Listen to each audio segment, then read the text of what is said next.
नमस्कार, आप देख रहे हैं इंडिया टीवी। आपके साथ मैं हूं गौनिका अरोड़ा। दोपहर के 3 बज गए हैं। वक्त हो गया है राजधर्म का।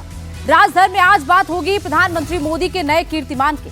आपको बता देंगे 12 साल में प्रधानमंत्री नरेंद्र मोदी की 12 बड़ी उपलब्धियां क्या रही। 12 साल की बेमिसाल सफर को एनडीए कैसे सेलिब्रेट कर रहा है, कैबिनेट की बैठक में क्या हुआ, थोड़ी देर में एनडीए की बैठक में क्या होगा, आपको पूरी खबर बताएंगे। लेकिन उससे पहले बात पश्चिम बंगाल की, जहां टीएमसी में भगदड़ मची हुई है। तू चल मैं आई जैसे हाल है। पार्षद से लेकर सांसद तक ममता बनर्जी की पार्टी से इस्तीफा दे रहे हैं। और इसी बीच टीएमसी की बागी सांसद शताब्दी रॉय का बड़ा बयान सामने आया। टीएमसी में बगावत को लेकर शताब्दी रॉय ने अपनी लाइन क्लियर कर दी है। शताब्दी रॉय ने साफ साफ शब्दों में कह दिया है कि टीएमसी के 28 में से 20 लोकसभा सांसद बागी गुट के साथ हैं। शताब्दी रॉय ने यह भी क्लियर कर दिया है कि बागी गुट के सांसद अलग पार्टी नहीं बनाएंगे और ना ही बीजेपी के साथ मर्जर करेंगे, बल्कि लोकसभा में एक अलग ब्लॉक में रहेंगे। शताब्दी रॉय की गिनती ममता बनर्जी के करीबी नेताओं में होती थी। वो 2009 से लगातार चौथी बार सांसद बनी। बीरभूम सीट से सांसद हैं और लोकसभा में टीएमसी की उपनेता रह चुकी हैं। लेकिन अब वो बागी गुट का नेतृत्व कर रही हैं। बागी गुट के सांसदों की बैठक शताब्दी रॉय के घर पर हुई थी। तृणमूल कांग्रेस के कद्दावर नेता, टॉलीगंज के क्वीन माने जाने वाली शताब्दी राय इस वक्त हमारे साथ है। शताब्दी जी से सीधा बात करेंगे। सबसे पहले तो आप 4 टर्म के सांसद रह चुके हैं। आप जिस टाइम पे सांसद बने उस टाइम पे तृणमूल कांग्रेस पावर में भी नहीं था, तो अब ऐसा क्या हो गया ममता बनर्जी का हाथ आपने छोड़ दिया? मैं जब सांसद बनी तब पावर में नहीं थे। मैं जो कॉन्स्टिट्यूएंसी में एमपी बने उसमें 42 इयर्स के बाद मैंने पहली बार जीता। 1,91,000 वोट के हरा हुआ सीट में जीता। लेकिन जो ममता बनर्जी के हाथ छोड़ने का इसी टाइम, इसका रीज़न हारने का नहीं, ममता बनर्जी का पार्टी हार गया, मेरा पार्टी हार गया इसलिए नहीं, तो फिर तभी, क्योंकि हम लोग तो 3 साल अभी भी है, एमपीज तो है, तो ये छोड़ने का कोई मतलब नहीं। एमपी तो पार्टी हारने से भी क्या, एमपी तो रहेगा। लेकिन नहीं, जो 4 तारीख के बाद हम लोग का मीटिंग हुआ, जो जिसमें इतना बड़ा डिज़ास्टर हो गया, जो मैं बिलीव नहीं कर सकती सुबह उठ के, जो आज से ममता बनर्जी चीफ मिनिस्टर नहीं है, आज से हम लोग का पार्टी पावर में, ये बिलीव नहीं कर सकती थी। उसी टाइम जब बुलाया सबको, एमपीज़ को बुला के क्या बोले, तो बुलाने का रीज़न ये होना चाहिए था जो क्या कारण से हम लोग हारे। चलो आप बोलेगे ममता बनर्जी बिलीव नहीं कर रहे, हारे ना का, या बोल नहीं, ठीक है, आपके सामने नहीं बोले, कार्यकर्ता के सामने नहीं बोले, क्योंकि उनका अगर इतना बड़ा लीडर डाउन हो जाए तो पार्टी भी डाउन हो जाएगा, वो मैं मानती हूँ। लेकिन जब हम लोग के साथ डिस्कशन हो रहे तो डिजीज़ को पता नहीं तो ट्रीटमेंट क्या होगा। अगर इस बार हारने का रीज़न हम लोग डिस्कस नहीं किया तो अगली बार भी हारेंगे। अगर पता चलते आपका टीआरपी कम हो गया तो आप डिस्कस करके टीआरपी बढ़ाने का प्रोसीड्योर करेंगे कि नहीं, कहाँ पे खमती हो रहे वो तो आप पूछेंगे कि नहीं, आप जानेंगे कि नहीं। अगर वही नहीं है तो वो टीआरपी आपको वही रह जाएगा, आप दूसरे चैनल टीआरपी बढ़ाते जाएंगे उसका क्वालिटी से। तो ये हुआ उसी दिन। मुझे लगा उससे पहले मेरा क्या कंप्लेन था, मैं क्या, किससे मेरा गुस्सा हुआ, मैं क्या अभिमान मेरे थी, वो मैं भूल गई हूँ। लेकिन 4 तारीख के बाद जिस दिन मिले, जिस दिन हारने के बाद भी कोई डिस्कशन नहीं, कोई सजेशन नहीं, कोई मतलब एनालिसिस नहीं, उस दिन मुझे लगा इस पार्टी में दीदी का शायद दीदी का और प्यार नहीं रहा इस पार्टी के लिए। अगर होते तो डिस्कस करके हम लोग आगे बढ़ते। तो पोस्टमार्टम नहीं किया गया? बिल्कुल नहीं, करने से तो मैं क्यों बोलती, पोस्टमार्टम करने से तो हम लोग बोलते। और पोस्टमार्टम होने से मुझे लगता है इतने लोग बाहर भी नहीं, मैं तो नहीं आती। अगर उस दिन डिस्कशन होता, उस दिन पोस्टमार्टम होता, अगर उस दिन हम लोग मान लेते जहाँ ये यहाँ फॉल्ट है, ये कल से हम लोग का ये रिपेयर करना है, तो मैं एटलीस्ट, मुझे और किसी को पता नहीं, मैं एटलीस्ट दल से बाहर नहीं जाती। तो आप तो पहले भी नाराज हुए थे इसके पहले, क्या आपकी नाराजगी 4 तारीख के बाद और भी बढ़ गया, या फिर नाराजगी था आपके भी? नाराजगी बना बोला था, जो नाराजगी था सब मैं भूल गई, क्या क्या था मैं भूल गई वो तो। लेकिन 4 तारीख के बाद वो मीटिंग के बाद मुझे लगा ये नाराजगी नहीं, ये अपने आप को ये ख़त्म हो रहे अपने, मतलब जो गलती जो एरोगेंसी पार्टी दिखा रहे वो ये लोग चेंज नहीं करेंगे। इसी टाइम में अगर कोई चेंज नहीं हुआ तो मतलब आगे भी चेंज नहीं होंगे। मतलब आप क्या कहना चाहते हैं कि किसका एरोगेंसी? नहीं, ये पार्टी का डिसीजन ही तो एरोगेंसी है ना। आप अगर हारने के बाद आप मानोगे नहीं, पार्टी नहीं बनेंगे, नहीं हारे, तो यही तो एरोगेंसी है। दीदी ये बताइए कि शावनी घोष, देव तो आप ही के फील्ड से आते हैं, क्या आप उनसे संपर्क में हैं अभी? नहीं, देव से मैंने मिली थी, लेकिन शायनी से मैंने मिली। क्या कहना है? नहीं, देव तो साइन किया है, तो अभी असली वो इस ग्रुप में है, बाकी शायनी से पता नहीं मुझे। कितने सांसद आपके ग्रुप में हैं? 20 ने साइन कर दिया है? किया है, कर रहे, अभी तक शायद कर चुके हैं। ये बताइए कि जैसे कि देखा जा रहा था कि मतलब आपके 20 सांसद जो जिनके आप बात कर रहे हो, इनमें से आज जैसे कि देखा गया कि सुष्मिता देव ने उन्होंने रिजाइन कर दिया, तृणमूल कांग्रेस के पार्टी भी उन्होंने छोड़ दिया, इसके बारे में क्या कहना है? वही तो बोल रही हूँ, जब अगर आप देखते जो असेंबली में 62 अभी हो गया और वहाँ पे 20, अब ये 18 शायद हो गया। अगर ये उल्टा होता तो आप मान सकते हो तो ये लोग गलत है, कम लोग जब गलत है। पार्लियामेंट में अगर ऐसा होता 8 अपोज करते, 20 रह जाते, फिर आप सोच सकते हो ये लोग गद्दार है, पर्सनल कोई एजेंडा से गया है, कोई ग्रिड से गया है, ग्रीडी है, वो हो सकता है अगर कम लोग जाते। जब ज़्यादा लोग गया है और जो किसी का कोई रिश्तेदार है ही नहीं, जो अलग अलग फील्ड से आए हैं, तो सबका अगर इंटेंशन, सबका अगर दिमाग का और सबका इस टाइम का सही काम क्या है, वो अगर एक ही साथ हो गया तो मतलब पार्टी को मानना चाहिए जी इतने लोग कैसे अपोज कर रहे, तो कहीं पे उनका गलती है ही नहीं। अगर इतने लोग अपोज कर रहे तो कहीं ना कहीं तो उनका गलती है, जो आप मानो या ना मानो तो है ही। इतने अगर मैं एक चले जाते तो मेरा गलती होते जो मैं ही गद्दार हूँ, लेकिन इतने लोग गया मीन्स इतने लोग गद्दार।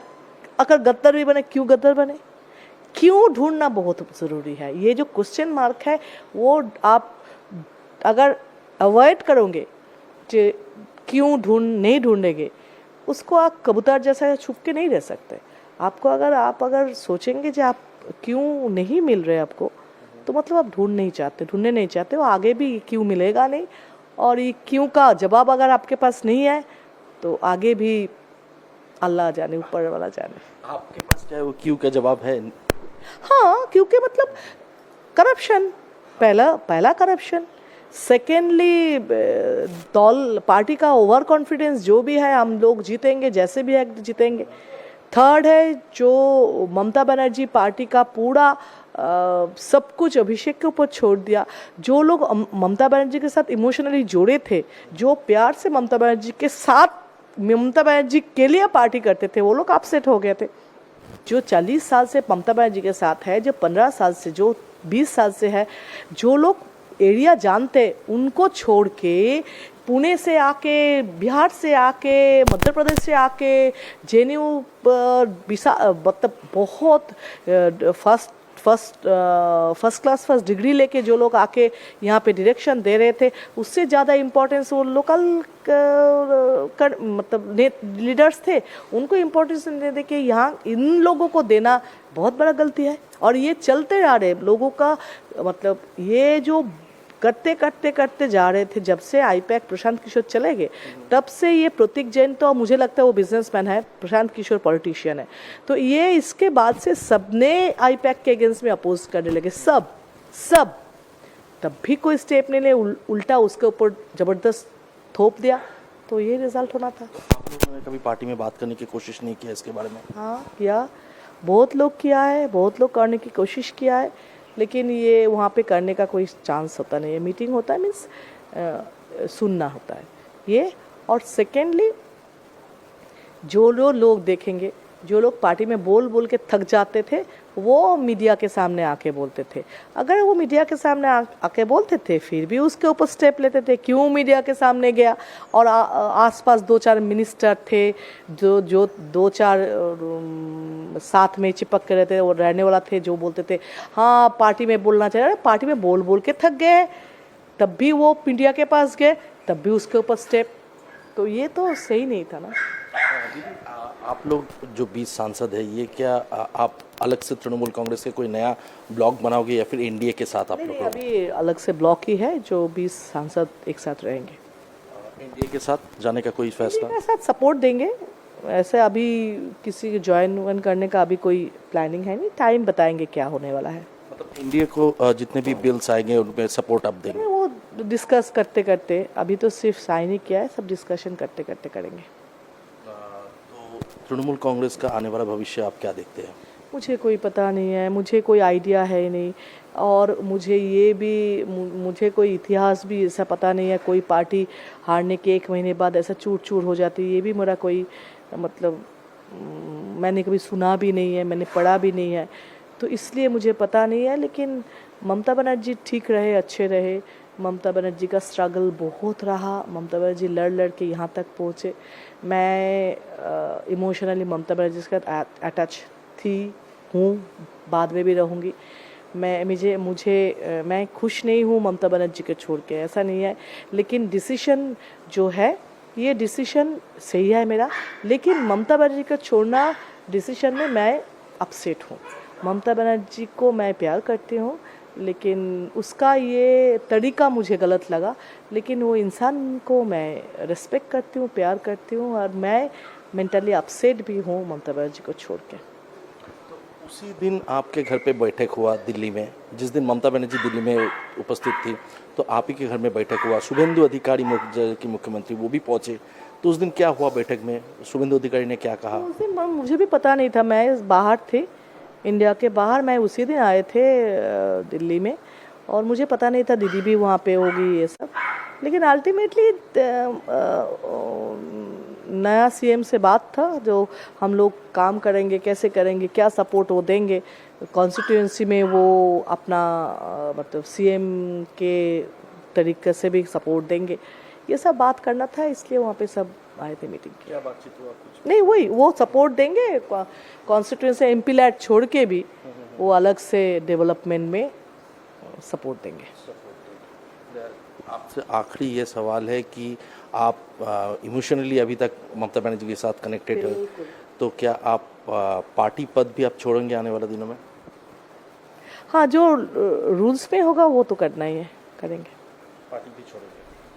हाँ, मतलब जो सिस्टम में जो आएगा वो अलग बात है। पता नहीं अभी लॉज क्या बोलते हैं, सिस्टम में क्या बोलते हैं, वो बाद में दिखाई देगा, मुझे अभी पता नहीं है। लेकिन चलो, ये रियलिटी है, एक्सेप्ट करना है। क्योंकि और भी सांसद पद छोड़ रहे हैं, पार्टी भी छोड़ रहे हैं। पता नहीं, अभी टाइम देखते, डिसाइड करेंगे। टाइम में सिचुएशन बदलेंगे भी, सिचुएशन डिसाइड करने का टाइम भी आएगा। तो अपने इस इंटरव्यू में शताब्दी रॉय ने कई बड़े सवाल खड़े किए हैं। ममता बनर्जी के पार्टी चलाने पर 4 मई को जब नतीजे आए थे, उसके बाद किस तरीके से पोस्टमार्टम नहीं किया गया पूरे नतीजों का, नतीजों पर ध्यान नहीं दिया गया, पीछे की वजह नहीं तलाशी गई, अभिषेक बैनर्जी का हस्तक्षेप, उस पर सवाल उठाए, और इसके साथ साथ आईपैक प्रतीक जैन ने जिस तरीके से पूरा कैंपेन चलाया उस पर सवाल उठाया शताब्दी रॉय ने, और साफ तौर पर कहा कि ये देखना चाहिए था कि नतीजे अगर उनके खिलाफ आए हैं, टीएमसी के खिलाफ आए हैं, तो ममता बनर्जी को ये देखना चाहिए था कि आखिर हार की वजह क्या है। हार की वजह वो भी उन्होंने बताई कि करप्शन, अभिषेक बैनर्जी, आईपैक, ये सभी हार की वजह है। लेकिन पूरे नतीजों का पोस्टमार्टम नहीं किया गया, बल्कि हर तरीके को लीनियंट तरीके से छोड़ दिया गया, और यही वजह है कि आज 20 सांसद अलग हो चुके हैं, और यह आंकड़ा और भी बढ़ सकता है। 24 सांसदों का दावा शताब्दी रॉय ने किया है। ममता बनर्जी को झटकों की लिस्ट आज और लंबी हो गई। पहले सुखेंदु शेखर रॉय ने राज्यसभा से इस्तीफा दिया, अब सुष्मिता देव ने पार्टी और सांसदी दोनों छोड़ दी है। सुष्मिता देव, जो असम की रहने वाली है, 2021 में कांग्रेस छोड़कर टीएमसी में शामिल हुई थी, जिसके बाद 2022 में ममता बनर्जी ने उन्हें बंगाल से राज्यसभा भेजा था। लेकिन अब उन्होंने टीएमसी और राज्यसभा दोनों से इस्तीफा दे दिया।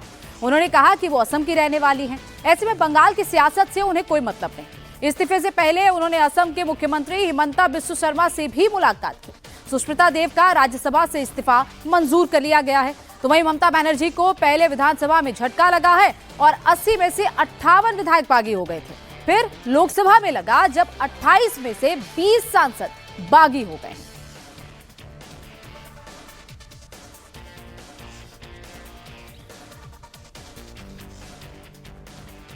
हमारे साथ सुष्मिता देव हैं। इन्होंने आज तृणमूल कांग्रेस और राज्यसभा के सदस्य के रूप में दोनों जगह से इस्तीफा दे दिया है। बात करते हैं मैम, तृणमूल कांग्रेस में आजकल जो भगदड़ मची हुई है, क्या उसी का परिणाम है कि आपको भी इस्तीफा देना पड़ा है या कोई और वजह, क्यों इस्तीफा देना पड़ा है आपको? देखिए, तृणमूल कांग्रेस से इस्तीफा देना मेरा व्यक्तिगत निर्णय है, मेरा राजनीतिक निर्णय है। बाकी लोग क्या कर रहे हैं, क्यों कर रहे हैं, उस पर मैं टिप्पणी नहीं करूँगी। मैंने एक लोकतंत्र में कोई निर्णय ले ही सकता है कि कौन सी पार्टी में रहेंगे या किसी पार्टी को छोड़ेंगे या किस तरह की राजनीति करेंगे। So this is my political and personal decision. Rajya Sabha का टेन्योर अभी 4 साल लगभग बचा हुआ है आपको, ऐसे में ये सवाल होता है कि अचानक से 2 साल ही हुआ है, क्यों छोड़ के जा रही है राज्यसभा? देखिए, हर क्यों का जवाब नहीं होता और पब्लिकली तो बिल्कुल नहीं होता। पर मैं एक चीज़ ज़रूर कहूँगी, जो परिस्थिति अब है, मेरी राजनीति आसाम में है, ये आप लोग अवगत हैं।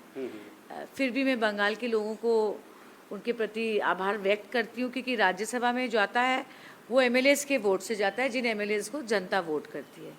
तो मैं बंगाल के लोगों के प्रति आभार व्यक्त करती हूँ।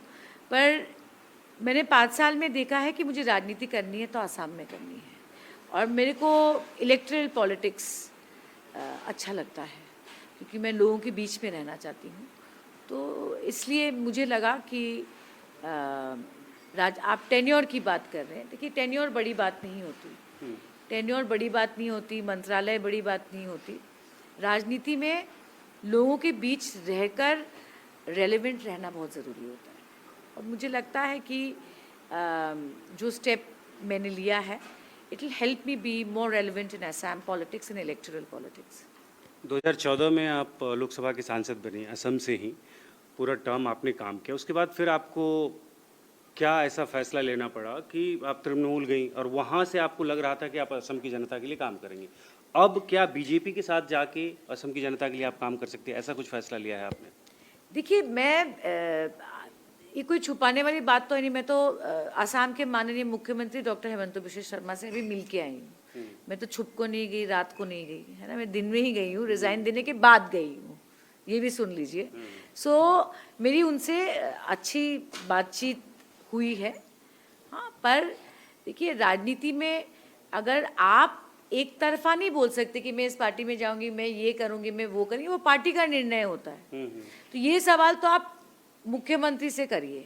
पर सच्चाई ये है कि 5 साल अगर जहाँ से मैं आती हूँ, अगर वहाँ के लिए काम करना है तो सरकार की मदद की तो ज़रूरत पड़ेगी। तो घूम फिर के तो मुझे आसाम के मुख्यमंत्री के सहयोग से ही मैं काम कर पाऊंगी। So I had a very neutral discussion with him. Rest it's up to him, it's up to the party. Trinamool Congress के और भी सांसद अभी इस्तीफा दे रहे हैं, या कि लोकसभा के सांसद जो है उनका एक अलग गुट है, अलग ग्रुप बनाने की बात की जा रही है और नाराजगी है। ये कह रहे हैं कुछ अभिषेक बनर्जी से नाराज हैं, कुछ ममता बनर्जी से नाराज हैं। आपकी कोई नाराजगी थी क्या ऐसी? देखिए, ममता दीदी के बारे में या तृणमूल के किसी के भी बारे में मैं कोई टिप्पणी नहीं करना चाहती। अब वो लोग क्या बोल रहे हैं, इधर से ये लोग रोज एक प्रेस मीट हो रहा है, मैं भी वही देख रही हूँ। तो किसके दिल के अंदर मन की बात क्या है मैं बोल नहीं सकती, और मैं उस पर टिप्पणी भी नहीं करना चाहती। नहीं, दरअसल इसी कड़ी में आपका भी इस्तीफा हुआ, इसलिए ये सवाल बनता है कि लोग तो सीधे खुल के कह रहे हैं कि अभिषेक बनर्जी के बंगाल के रिजल्ट के बाद, बंगाल के रिजल्ट के बाद जो रिजल्ट आया, उसके बाद तो देखिए, जो राजनीति में वो कुछ ना कुछ तो सोचेंगे कि अब क्या करें। ठीक है, और मैं बार बार बोल रही हूँ, मेरी राजनीति बंगाल में नहीं है, आसाम में है। ठीक है, तो बंगाल में क्या होगा भविष्य में, ये तो बड़े लीडर ही बता सकते हैं, बीजेपी के और तृणमूल के। मैं नहीं बोल सकती, मैं सिर्फ आसाम की बात कर सकती हूँ। तीसरा टर्म है भारतीय जनता पार्टी का, आपको लग रहा है कि विकास हुआ है और जो उनकी नीति है, जो एजेंडा है, उस पर अगर आप काम करेंगे तो आपके इलाके में भी और फायदा होगा?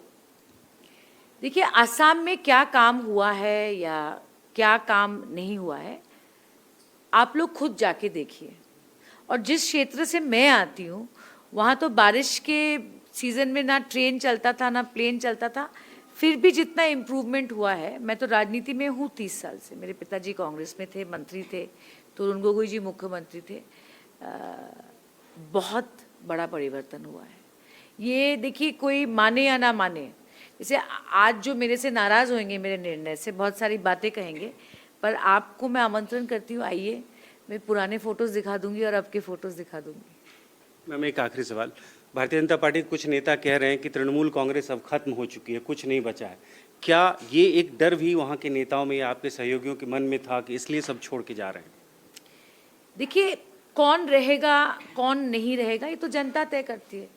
तो अब एक स्टेप तो हो गया जनता ने तय कर दिया विधानसभा, अब 29 फिर 31। सो मैं इतनी बड़ी नेता तो नहीं हूँ कि मैं किसी पार्टी को लेकर भविष्यवाणी करूँ, ये मेरा काम नहीं है। और मैं उस लेवल के स्ट्रैटेजी में ना तृणमूल में थी, सो मैं कह नहीं सकती किसका क्या होगा। पर ये ज़रूर है कि मैं सिर्फ बंगाल के मैंडेट पे बात कर सकती हूँ, क्योंकि that is an electoral process, मैंने देखा है क्या हुआ। आपको यकीन था कि इस तरह का मैंडेट वहाँ पे मिलने वाला है भारतीय जनता पार्टी को? मेरी राजनीति बंगाल में नहीं है, तो मेरे पार्टी के अंदर जो बात थी, मुझे तो लग रहा था कि जीतेंगे। अब नहीं जीते, mandate is against them, it is crystal clear. Thank you sir. Paschim Bengal विधानसभा चुनाव में मिली हार के बाद तृणमूल कांग्रेस बिखरती जा रही है। ममता बनर्जी से पार्टी और सिंबल दोनों छिन सकता है, क्योंकि विधानसभा के बाद लोकसभा में भी 2/3 बहुमत बागियों के पास है। ऐसे में अटकलें लगाई जा रही हैं कि टीएमसी का कांग्रेस में विलय हो सकता है। इसे लेकर टीएमसी के राष्ट्र महासचिव और ममता बनर्जी के भतीजे अभिषेक बनर्जी ने आज राहुल गांधी से मुलाकात की। अभिषेक बनर्जी टीएमसी सांसद डेरेक ओब्रायन के साथ 10 जनपद पहुंचे, जहां नेता प्रतिपक्ष राहुल गांधी से उनकी मुलाकात हुई।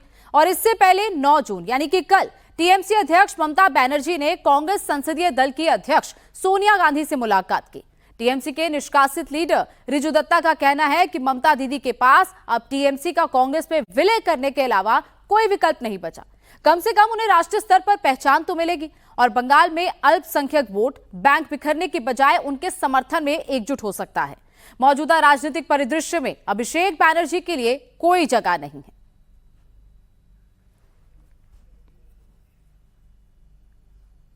ममता की पार्टी में फूट से इंडी गठबंधन में खलबली मची है, तो इधर नरेंद्र मोदी रिकॉर्ड पर रिकॉर्ड तोड़ रहे हैं, एनडीए को मजबूत करने में लगे हैं। मोदी सरकार के 12 साल पूरे हो गए हैं। प्रधानमंत्री नरेंद्र मोदी आज नेहरू को पीछे छोड़कर भारत के longest serving elected prime minister बन गए हैं। बड़ी खबर है कि अब से थोड़ी देर के बाद प्रधानमंत्री मोदी एनडीए में शामिल दलों को संबोधित करने वाले हैं। दिल्ली के भारत मंडपम में एनडीए की बैठक हो रही है, जिसमें 35 सहयोगी दलों के 75 सीनियर लीडर शामिल हुए। मीटिंग में उत्तर प्रदेश के मुख्यमंत्री योगी आदित्यनाथ, शुभेंदु अधिकारी, सम्राट चौधरी, पुष्कर धामी समेत एनडीए शासित राज्यों के सभी सीएम और डिप्टी सीएम पहुंचे हैं। और अब से थोड़ी ही देर के बाद नरेंद्र मोदी भी भारत मंडपम पहुंच जाएंगे। मीटिंग में आंध्र प्रदेश के सीएम चंद्रबाबू नायडू की तरफ से विशेष प्रस्ताव पेश किया जाएगा। नागालैंड के सीएम नेफ्यू रियो की तरफ से प्रस्ताव का समर्थन किया जाएगा। वहीं प्रस्ताव पास होने के बाद पीएम मोदी का संबोधन होगा। और आपको बता दें, अब से आज पहले भी प्रधानमंत्री नरेंद्र मोदी की कैबिनेट बैठक हुई थी कैबिनेट मंत्रियों के साथ, और उस बैठक में भी प्रधानमंत्री का अभिवादन किया गया था। बाकायदा प्रधानमंत्री का स्वागत जिस तरीके से किया गया था, तालियों की गड़गड़ाहट के साथ। और अब भारत मंडपम में भी ये जो बैठक होने वाली है मुख्यमंत्री और डिप्टी सीएम की, उसमें भी प्रधानमंत्री का संबोधन होगा। मोदी के नेतृत्व में बीजेपी और एनडीए इतिहास रच रहा है। खुद मोदी भी एक के बाद एक रिकॉर्ड तोड़ते जा रहे हैं। आज नरेंद्र मोदी ने जवाहरलाल नेहरू का रिकॉर्ड तोड़ दिया है। नरेंद्र मोदी ने आज नेहरू को पीछे छोड़ते हुए सबसे लंबे समय तक प्रधानमंत्री बने रहने का रिकॉर्ड बना लिया। मोदी ने सिर्फ एक नया रिकॉर्ड नहीं बनाया, बल्कि हिंदुस्तान में पॉलिटिक्स करने का तरीका तक बदल दिया। एक अकेला मोदी सारे विरोधियों पर भारी है। एक अकेला मोदी सारी परिवारवादी ताकतों को लगातार हरा रहा है, बार बार हरा रहा है। ना कल मोदी के सामने कोई परिवार टिका था, ना आगे मोदी के सामने कोई परिवार टिकने वाला है। 4,399 दिन, 1,05,576 घंटे, 63,34,560 मिनट, 38,73,600 सेकेंड। नरेंद्र मोदी ने जवाहरलाल नेहरू का रिकॉर्ड तोड़ डाला है। जो कोई और न संभव कर सका वो मोदी ने संभव कर दिखाया। 13 मई 1952 से 27 मई 1964 तक यानी 4,398 दिन तक जवाहरलाल नेहरू देश के पहले निर्वाचित प्रधानमंत्री रहे और अब 26 मई 2014 से 10 जून 2026 तक यानी 4,399 दिन तक देश का longest serving elected prime minister रहकर नरेंद्र मोदी ने जवाहरलाल नेहरू का रिकॉर्ड ध्वस्त कर दिया।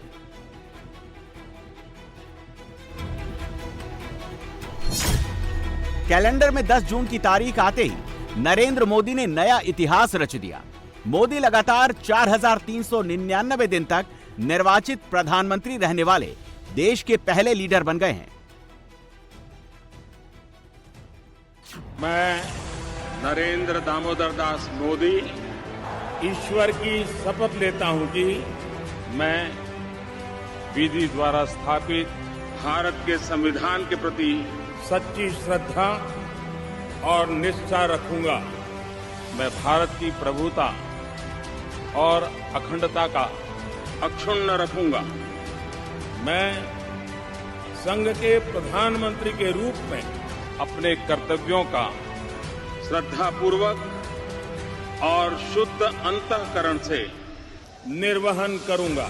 मैं नरेंद्र दामोदर दास मोदी ईश्वर की शपथ लेता हूं कि मैं विधि द्वारा स्थापित। नेहरू के बाद और मोदी से पहले देश को 13 प्रधानमंत्री मिले। Gulzari Lal Nanda, Lal Bahadur Shastri, Indira Gandhi, Morarji Desai, Chaudhary Charan Singh, Rajiv Gandhi, VP Singh, Chandrashekhar, PV Narasimha Rao, HD Devegowda, Indra Kumar Gujral, Atal Bihari Vajpayee, Manmohan Singh, इन सब ने देश की कमान संभाली। लेकिन इनमें से कोई भी नेता निर्वाचित पीएम के तौर पर ना तो नेहरू के रिकॉर्ड की बराबरी कर पाया, ना ही उस रिकॉर्ड को तोड़ पाया। वो रिकॉर्ड भी मोदी ने ही बनाया।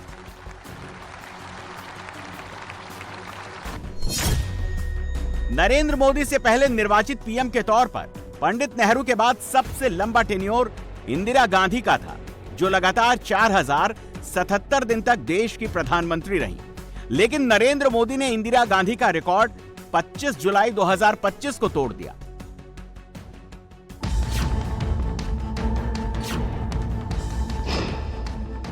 और अब नरेंद्र मोदी इस लीग में जवाहरलाल नेहरू से भी आगे निकल चुके हैं।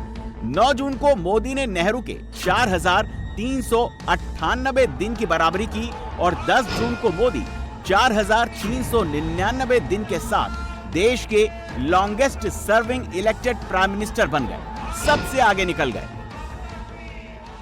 बहुत क्रांतिकारी है क्योंकि ये पहला नॉन कांग्रेस प्रधानमंत्री है और नॉन कांग्रेस प्रधानमंत्री को अभी तक एक टर्म के बाद कोई नए प्रधानमंत्री हुए। हमारे प्रधानमंत्री मोदी जी ने प्रूव किया कि वो सिर्फ इलेक्शंस नहीं जीतते हैं, वो एक क्रांतिकारी विजनरी है जो भारत की परराष्ट्र धोरणा और भारत की संस्कृति को आगे लेने के लिए बहुत महत्व दिया है। और ऐसे प्रधानमंत्री मिलना भारत के लिए बहुत बहुत हम भाग्यशील है। इसीलिए मैं सोचती हूँ कि प्रधानमंत्री सिर्फ इलेक्शन नहीं जीतते, पॉपुलर नहीं है, बट वो एक क्रांतिकारी विजनरी भी है। देखिए, ये कोई छोटी उपलब्धि नहीं है। पिछले 12 वर्षों से और उससे पहले मुख्यमंत्री के रूप में निरंतर जन सेवा में माननीय पीएम साहब लगे हुए हैं, बिना रुके, बिना थके, बिना कोई छुट्टी लिए। पूरे विश्व में उन्हें एक एग्जाम्पल माना जाता है लीडरशिप का। मेरे ख्याल से इससे पहले और किसी प्रधानमंत्री को कहाँ हमें देखने को मिला, इतनी इज्जत कहाँ दी गई। और पीएम साहब जो है आज तक अजय हैं और अभी तक उन्हें कोई हरा नहीं सका है। हमारे देश में भी अगर देखा जाए तो और किसी नेता को मेरे ख्याल से इतने लंबे समय तक जनता का भरोसा कहाँ मिल पाया है। भारत के यशस्वी तपस्वी प्रधानमंत्री आदरणीय नरेंद्र मोदी जी के नेतृत्व के 12 वर्ष भारत की ये लोकतांत्रिक यात्रा, ये जन जन की यात्रा है, एक ऐतिहासिक यात्रा है। 10 जून 2026 को वे भारत के सबसे लंबे समय तक लगातार सेवा देने वाले निर्वाचित प्रधानमंत्री बन के एक नया कीर्तिमान, देश का स्वाभिमान, ये मुझे लगता है ये उपलब्धि केवल समय की नहीं बल्कि 140 करोड़ भारतीयों के विश्वास, उनका जन समर्थन और लोकतांत्रिक आस्था की अभिव्यक्ति है। सोचिए 64 साल बाद एक रिकॉर्ड टूटा है। एक रिकॉर्ड टूटा तो दूसरा बना, एक पीछे छूट गया और एक आगे बढ़ गया। ये ब्रेकिंग न्यूज भी है और मेकिंग न्यूज भी है। नेहरू जी से लेकर सब पीछे छूटे और मोदी जी आगे बढ़ गए। उन गरीबों का मसीहा, एक चाय वाला, महान भारत की एक नई मशाल लेकर निकल पड़ा और पूरे भारत का नक्शा ही बदल दिया।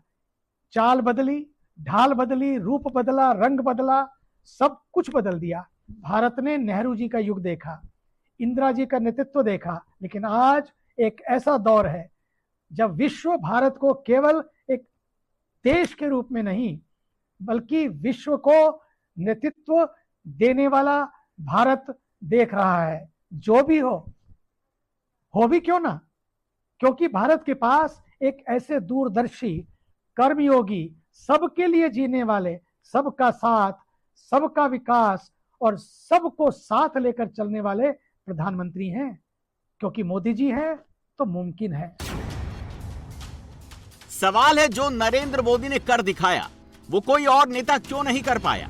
नरेंद्र मोदी में ऐसा क्या है जो जवाहरलाल नेहरू में नहीं था, इंदिरा गांधी में नहीं था, राजीव गांधी में नहीं था और जो सोनिया गांधी, राहुल गांधी, प्रियंका गांधी में नहीं है? इसका जवाब एक लाइन का है और वो है परिवार। हिंदुस्तान में वंशवाद वाली पॉलिटिक्स की शुरुआत ही गांधी परिवार से हुई। मोतीलाल नेहरू 2 बार कांग्रेस के अध्यक्ष रहे। उन्होंने परिवार की राजनीतिक नींव रखी। उनके बेटे जवाहरलाल नेहरू 1929 में कांग्रेस के अध्यक्ष बने और 1952 से 1964 तक देश के पहले निर्वाचित प्रधानमंत्री रहे। नेहरू के समय में परिवार की राजनीतिक छवि मजबूत हुई। 1959 में नेहरू के प्रधानमंत्री रहते इंदिरा गांधी कांग्रेस की अध्यक्ष बनी।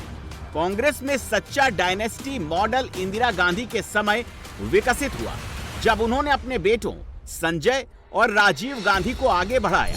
नेहरू गांधी परिवार की सत्ता का विस्तार मुख्य रूप से इंदिरा, राजीव, सोनिया, राहुल, प्रियंका तक हुआ। इस तरह देश की सियासत में परिवार और सरकार का खेल सालों तक चलता रहा। इंदिरा ने अपने बेटे संजय गांधी को राजनीतिक उत्तराधिकारी बनाने की कोशिश की। 1980 में संजय गांधी की मौत के बाद राजीव गांधी को राजनीति में लाया गया। इंदिरा गांधी की हत्या के बाद राजीव गांधी प्रधानमंत्री बने। राजीव गांधी की हत्या के बाद सोनिया गांधी 1998 में कांग्रेस की अध्यक्ष बनी और लगातार 20 साल तक उन्होंने कांग्रेस पार्टी का नेतृत्व किया। 2004 से 2014 तक यूपीए सरकार के दौरान सोनिया गांधी की सुपर पीएम की छवि बनी।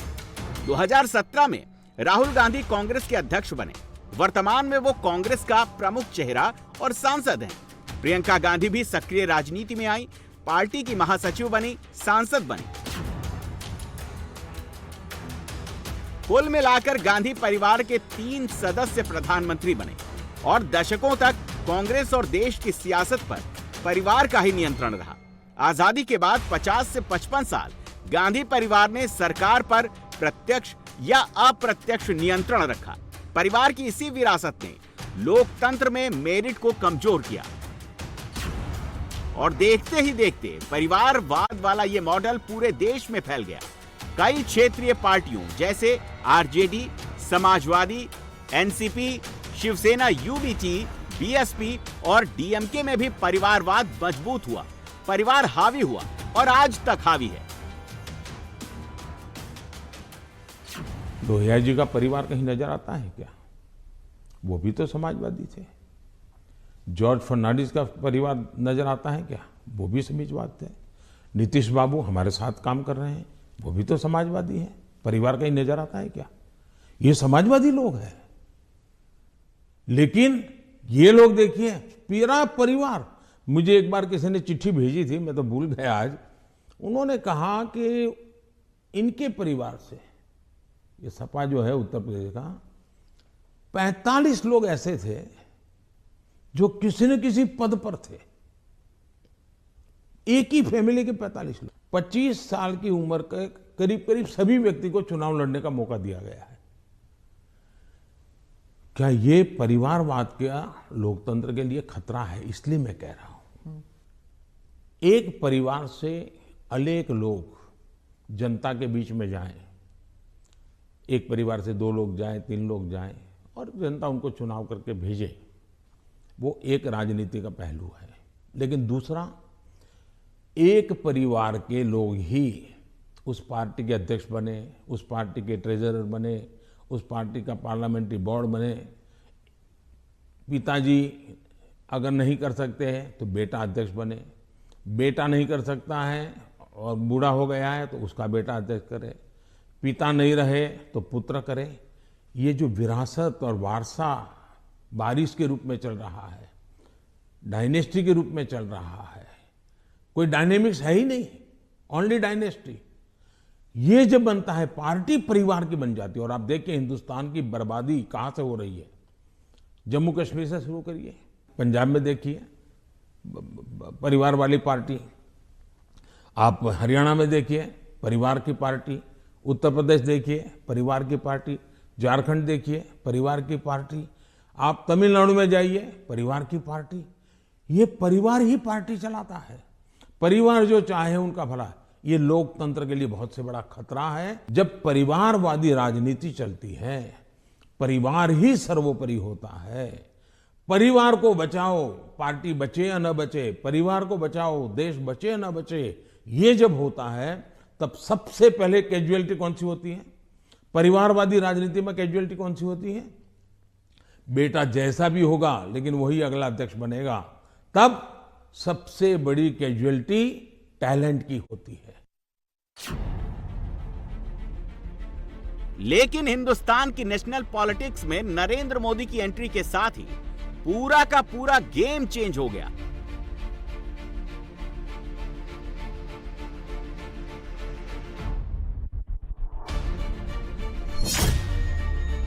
मोदी का जन्म साधारण परिवार में हुआ। मोदी के पास कोई राजनीतिक विरासत नहीं थी। नरेंद्र मोदी के परिवार का कोई भी सदस्य सक्रिय राजनीति में नहीं है। कोई भी रिश्तेदार किसी हाई प्रोफाइल पॉलिटिकल पद पर नहीं है। मोदी ने एंटी डायनेस्टी रुख अपनाया। परिवार को नहीं, पार्टी के कैडर को, युवाओं को बिना राजनीतिक बैकग्राउंड के राजनीति में आगे बढ़ाया। मोदी ने खुद को परिवारवाद के खिलाफ लड़ने वाला नेता बनाया। देश के लोगों की नजरों में मोदी की छवि सामान्य व्यक्ति से प्रधानमंत्री के पद तक पहुंचने वाले लीडर की बनी और मोदी विरोधियों की सालों साल से चली आ रही डायनेस्टिक पॉलिटिक्स धीरे धीरे करके एक राज्य से दूसरे राज्य और फिर नेशनल लेवल पर पॉलिटिक्स से गायब होती चली गई। उनका परिवार ही देश है। उनके लिए उनका परिवार ही देश है। मेरे लिए मेरा देश ही मेरा परिवार है। कमाने के लिए मेरे पास सिर्फ और सिर्फ आपके आशीर्वाद है, आपका प्यार है, आपका विश्वास है। मैं भाइयों बहनों कुर्सी के लिए पैदा नहीं हुआ। मेरे देशवासियों, मैंने घर, परिवार,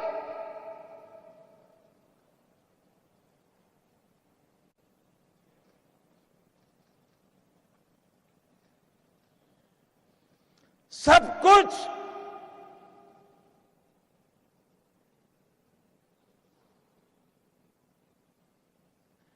देश के लिए छोड़ा है।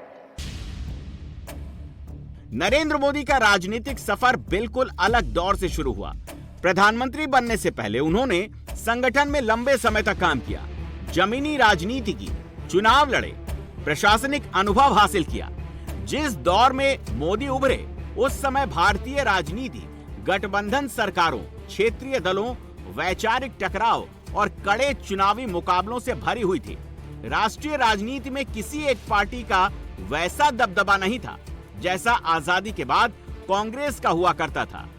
20वीं सदी के अंत और 21वीं सदी के शुरुआत के दौर में देश की राजनीति खंडित जनादेश, गठबंधन की मजबूरियों, भ्रष्टाचार के आरोपों और अलग अलग राजनीतिक विचारों से प्रभावित रही।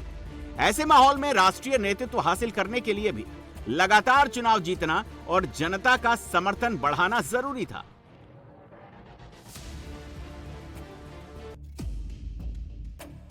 और ये काम नरेंद्र मोदी ने अपनी लोकप्रियता के दम पर मुमकिन किया। कार्यकर्ता से मुख्यमंत्री और फिर प्रधानमंत्री बनने तक मोदी का सफर लगातार चुनावी सफलताओं और जन समर्थन पर ही आधारित रहा। और इसी जन समर्थन के दम पर मोदी आज नेहरू के रिकॉर्ड तोड़ चुके हैं, एक नया कीर्तिमान स्थापित कर चुके हैं। ये 12 साल में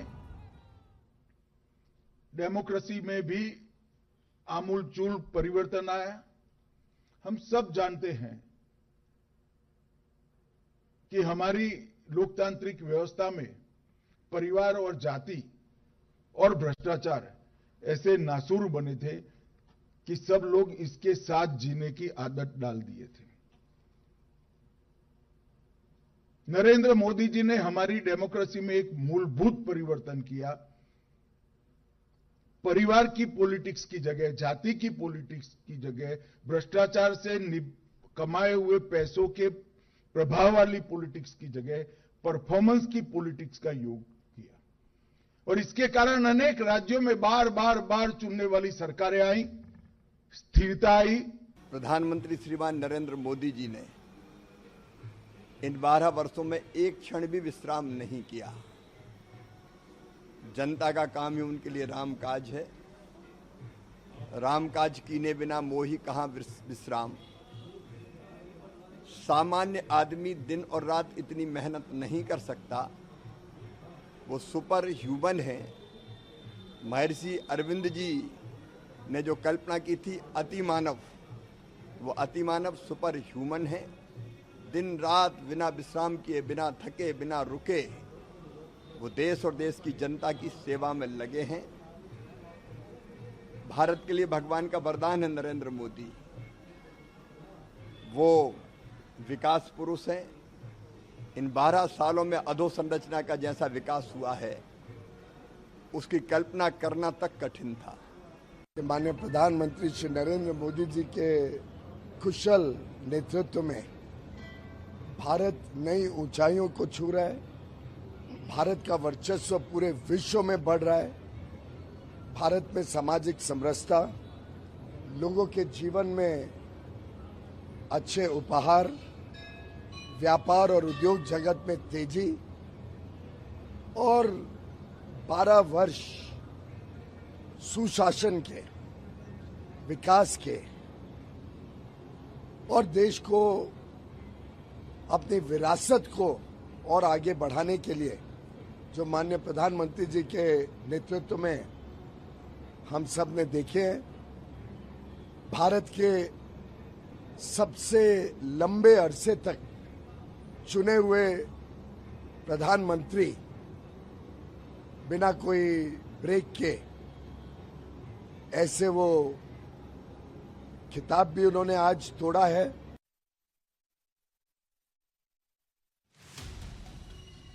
हिंदुस्तान में लोकतंत्र तो हमेशा से था, लेकिन नरेंद्र मोदी से पहले परिवारवाद इस लोकतंत्र पर हावी था।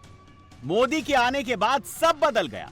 2014 से 2026 तक के आंकड़े इस बात की पुष्टि करते हैं। कांग्रेस पार्टी 2014, 2019, 2024 में हारी। 2014 से लेकर 2026 तक कांग्रेस 58 राज्यों के चुनाव हार चुकी है। समाजवादी पार्टी यूपी में 2017 का चुनाव हारी, 2022 का चुनाव हारी। एनसीपी शरद पवार को 2014, 2019, 2024 में महाराष्ट्र में झटका लगा। शिवसेना उद्धव गुट को भी 2024 में हार का सामना करना पड़ा।